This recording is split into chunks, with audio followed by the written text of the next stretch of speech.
Hey guys, what is going on? I hope you're all doing well, and welcome to another tutorial video. In this video, I'll be showing you guys how you can review a guest on Vrbo. Vrbo is an application which is very similar to Airbnb. It is used for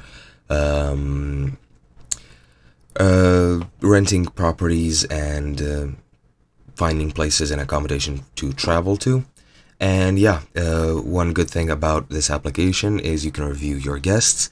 If you are a partner, you will be able to review the guests, or you might not even need to be a partner. You can just review a guest yourself to rate them how they behaved during their stay. So yeah, the way you do this is by going into your property and selecting your property, then select reviews and locate the guest you want to review.